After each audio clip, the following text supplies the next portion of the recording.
something he had never said this plainly before.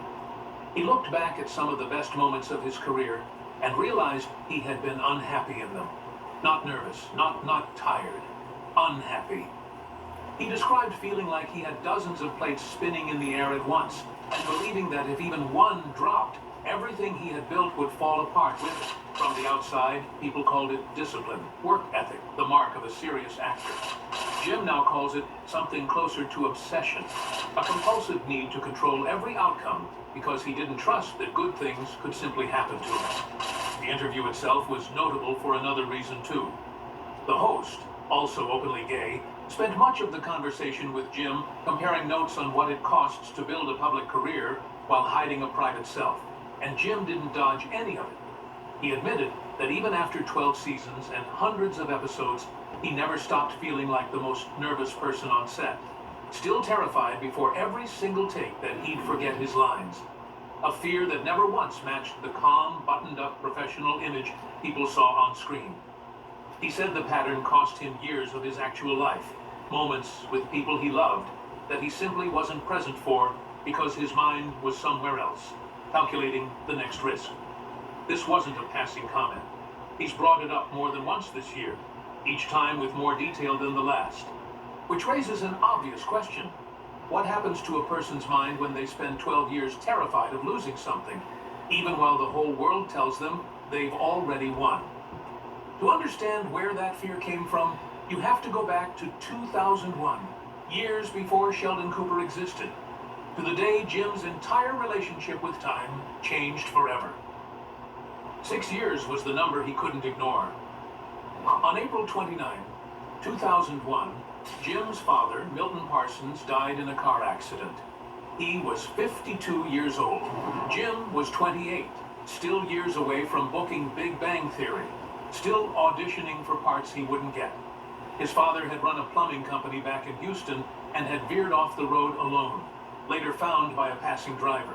Jim wouldn't book his breakout role for another 6 years after that, which means his father never got to see any of them.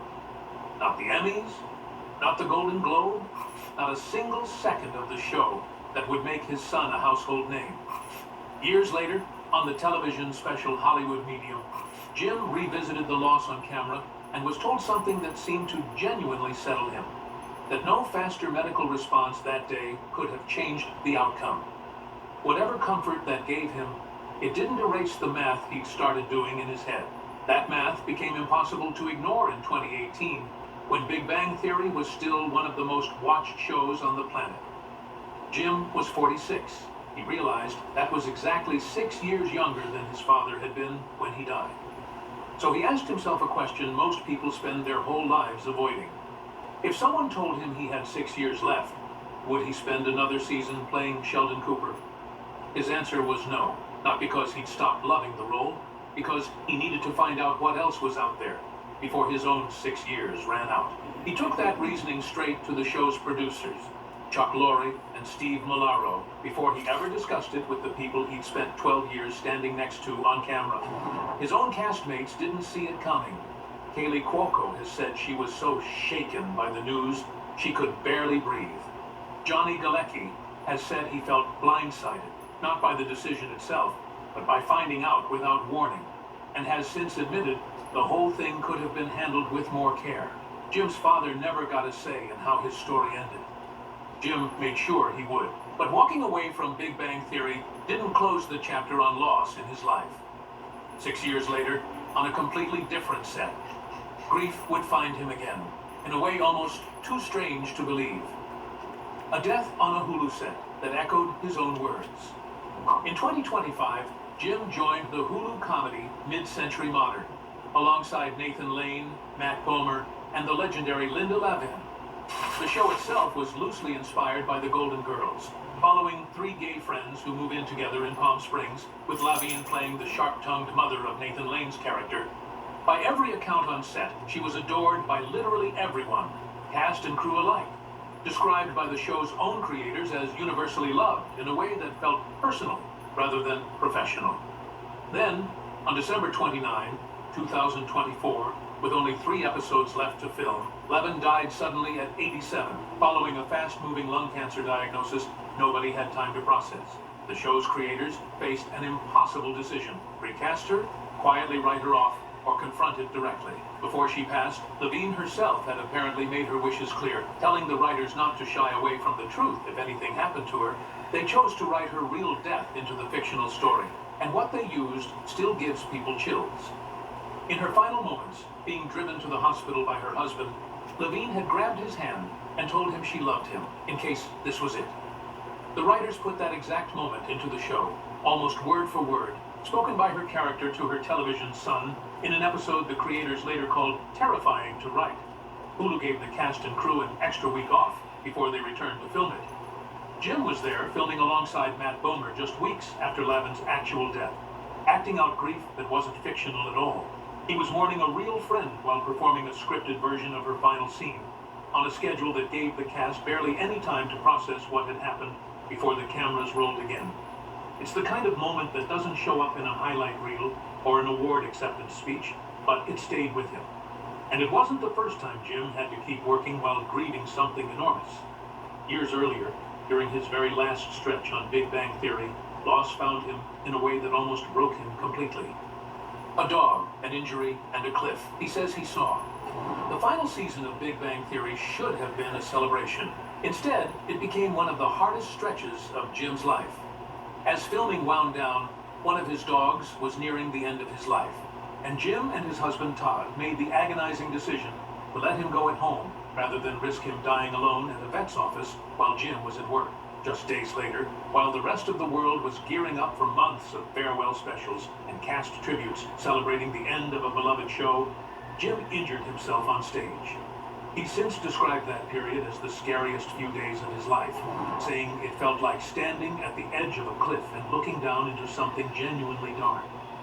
This was happening while millions of viewers were tuning in every week to laugh at Sheldon Cooper's quirks, with absolutely no idea what the actor behind him was carrying. It's worth remembering, too, that this wasn't a one-time lapse in confidence for Jim. Even years into playing the same character, and even later on Broadway stages performing in front of live audiences, he has said the fear of blanking on his lines never fully went away, making him, by his own admission, the most nervous person in almost any room he worked in. It's a strange kind of loneliness, being watched by an audience of millions while going through something you can't explain to any of them. Now, this wasn't the first time Jim had learned to hide pain behind a performance. Long before Hollywood knew his name, he'd already spent years mastering exactly that skill, for a completely different reason. The closet he built before anyone in Hollywood knew his name. Growing up in a Houston suburb, the son of a plumbing company president and a school teacher, Jim performed in school plays from first grade all the way through 12th, a passion that never really left him even when he tried to abandon it. At one point, convinced acting was too impractical a career to chase, he actually quit for a year, planning instead to go back and finish a business degree like a sensible person would. It was watching his actor friends rehearse and encouragement from Todd Spiewak, then his boyfriend, that pulled him back in. The two of them eventually moved to Los Angeles together so Jim could pursue acting seriously, and he went on to earn a master's degree in classical theater at the University of San Diego. But underneath all of that ambition was a fear that had nothing to do with career risk. Jim spent years terrified of being discovered as gay. That fear didn't fade when he became an adult, and it didn't fade when he moved to New York City to chase an acting career. He has said that even the sight of a pride parade used to frighten him because he knew people around him held hateful opinions about exactly who he was. So he avoided gay-friendly neighborhoods entirely, just to stay invisible, choosing to blend into ordinary city blocks rather than risk being noticed for who he actually loved. He and Todd were together for roughly 10 years before Jim came out publicly, just days after a Big Bang Theory season finale aired. He said meeting Todd was the real reason he finally had that conversation with his family, because Todd mattered too much to keep hidden. Jim was terrified the announcement would hurt his career, maybe even cost him the show, at a time when leading men on major network sitcoms rarely came out publicly at all, especially ones playing characters beloved by a broad, mainstream, and not always progressive audience. Instead, the opposite happened. He said becoming part of a community that still faces open hostility gave him a strength he never expected. And if anything, it helped his career rather than hurting it. Long before that, though, the couple had already been quietly honored for who they were, invited to a respected awards ceremony in California that celebrated them as an inspirational gay couple, years before marriage was even legally possible for them everywhere in the country. Jim has said he never fully understood being framed that way, insisting he never viewed his relationship with Todd as any kind of statement or activism, just an ordinary life built on ordinary love. He and Todd married in 2017, after roughly 15 years together, and Jim has described their day-to-day life since as almost deliberately unremarkable, full of the same routines as anyone else's marriage. But even after building an entire life with the person he loves, and even after finally being honest with the world about who he is, Jim still couldn't outrun the thing that had shaped him since he was 28 years old. The role money could never buy back. Every reflection Jim has given in 2026 keeps circling back to the same idea: time. He's openly stated there is no amount of money that could get him to return to the version of himself that existed during Big Bang Theory's biggest years. The version constantly overworking, constantly bracing for failure. He's called it a self-tortured stretch of his life, valuable in hindsight, but not something he'd choose to repeat. That's a strange thing to hear from someone who reached the exact kind of success most actors never get close to. 4 Emmys, a Golden Globe, a Tony nomination years later for the play Mother Play, a run in our town. Years earlier, Broadway roles in The Normal Heart, Harvey, An Act of God, and The Boys in the Band, a play he later reprised on screen. What's easy to forget now is how close he came to never getting any of it. Before Big Bang Theory, Jim auditioned for roughly 30 different roles, only to watch pilot after pilot get rejected by the network once he'd actually booked the part. He even auditioned around the same era for the American version of The Office, though it never worked out, and he's since admitted he privately thought the whole premise sounded like a bad idea, a British import Americans surely wouldn't want, a prediction that turned out spectacularly wrong. When he finally read for Sheldon Cooper, he felt an immediate pull toward the character, strong enough that he skipped a party the night before his audition just to keep working on his lines. His first audition went so well that producer Chuck Lorre reportedly assumed it had to be a fluke, bringing Jim back for a second reading just to make sure the performance wasn't beginner's luck. It wasn't. Ironically, the man who played television's most famous fictional scientist actually failed science back in school himself. Something he's chalked up to only wanting to study meteorology because of growing up in hurricane country, not because he cared about the actual science behind it. Years spent directing and executive producing. Young Sheldon followed, a spin-off idea that started as a conversation between Jim and Todd about Jim's own nephew, an unusually bright and different kid, an idea Jim eventually pitched straight to Chuck Lorre without expecting much to come of it. Between 2015 and 2018, Forbes named him the highest paid actor on American television, a title that made his earlier decade of rejected pilots almost unrecognizable in hindsight. Even with the director's credit to his name, Jim has said he still thinks of himself as fundamentally an in-front-of-camera person, someone who doesn't feel at home working behind the scenes. Currently, he's on a Broadway stage nightly in the musical Titanic. On paper, it looks like a man who has everything. In his own words, some of his best years were spent quietly falling apart, while everyone around him assumed he was thriving. So what actually changed? What finally let him stop treating his own success like a threat instead of an achievement? 53, and no longer afraid of the mirror. At this year's Tony Awards, Jim showed up without any of the flashy, glamorous looks people associate with his current Titanic run, and admitted something almost nobody expected from him. He sometimes worries that fans who remember him as Sheldon Cooper will be disappointed by how much older he looks now. He started the role at 34. He's 53 now, 1 year older than his father ever got to be. When a podcast host pointed that out to him directly, Jim called it bonus time. Not a throwaway line, an actual belief he's built his life around. In a strange twist this same July, right as his most honest interview in years was spreading online, A completely fake report claiming Jim had died went viral, gathering close to 1 million reactions before his own representatives had to step in and confirm he was alive and well. For a few days, people online were genuinely mourning a man who was, at that very moment, quietly telling the world the opposite, that he finally understood how precious and limited his actual time was, and that he intended to use it differently than before. He said he no longer has anything left to prove in his career, that he only wants to do work that brings him joy, because he's fully aware that nobody actually knows how much time they have left. Even now, decades into performing, he's admitted he still walks into every show fighting the same old fear of blanking on his lines in front of a live audience, a nervousness that apparently never fully goes away no matter how experienced he becomes. He's also been clear that no matter what anyone offers him, he has zero interest in ever putting on Sheldon Cooper's Cardigan again for a reboot or a revival. That single fact, the fact that shaped him at 28, that pushed him off Big Bang Theory at 46, that sat beside him on a grieving film set at 52, is still the quiet engine behind everything he does at 53. The tragedy was never really the sitcom ending, or the awards, or the fame. It was a man spending decades treating survival like a countdown clock, right up until he finally decided to stop running from it. So here's the question worth sitting with.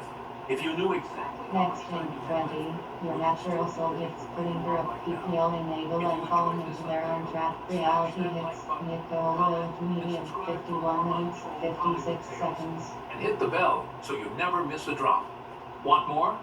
Check out another one of our videos. Thanks for watching. The sun just came out. Welcome. Hello, y'all.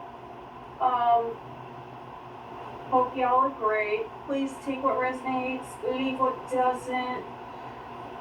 Inability to see some importance, I was going to say, and then the sun came out. Don't mind me.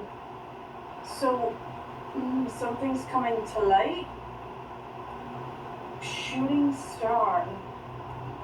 Oh, I need to... How is this not on work mode? Alright.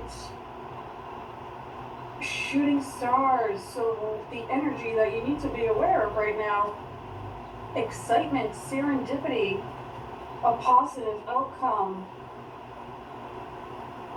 Okay. Aligned with your natural soul gifts. Alright, nice. I'm gonna pull some more in a few, but soul traps, entangled in fear. Oh boy. Let's see what's going on here, what this is all about. So, the energy you need to be aware of is that you're not half in or half out. You're fully aligned with your soul's gifts. There's excitement here. A positive outcome. Let's see what else is going on. So you're shining. The sun came out when you arrived. I'm corny, but it is what it is. In the 6th house, every day you're shining. Every day you're in this positive energy. Not making excuses for anything. Mars, 7th house. You get people excited. So you're the mirror in people of all kinds, every relationship. They see you're taking action on something, or you're passionate about something, your intuition is here.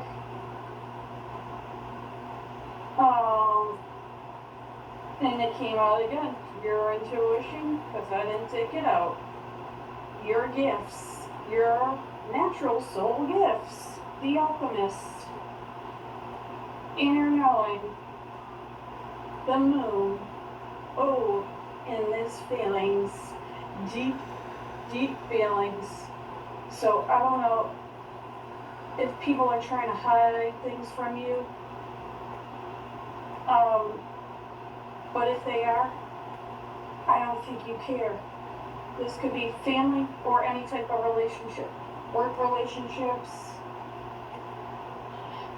stuff like that. So what are you doing here with the sun? Imbalance. So you're making people aware of their imbalances somehow in whatever they're resistant to. Mars. So that would be why people are trying to keep their feelings hidden. Oh, interference. People, you trigger something in other people that makes them want to interfere somehow. This could either be subconscious, but this is somebody trying to compete with you or push their will. They're trying to interfere. And energy doesn't lie, so you'll be someone's intentions, you'll be able to see. It's gonna show in their whole vibe. So there's people probably got a lot of opinions out here, and they can keep it to themselves. Some people are really ridiculous. Let me just... Secrecy. That's why they're keeping it to themselves. 7th house. Partners. And that's going to be a turning point. Yeah, because the next chapter starts with honesty. And if these people are being honest or balanced, they just want to be in awe, then that's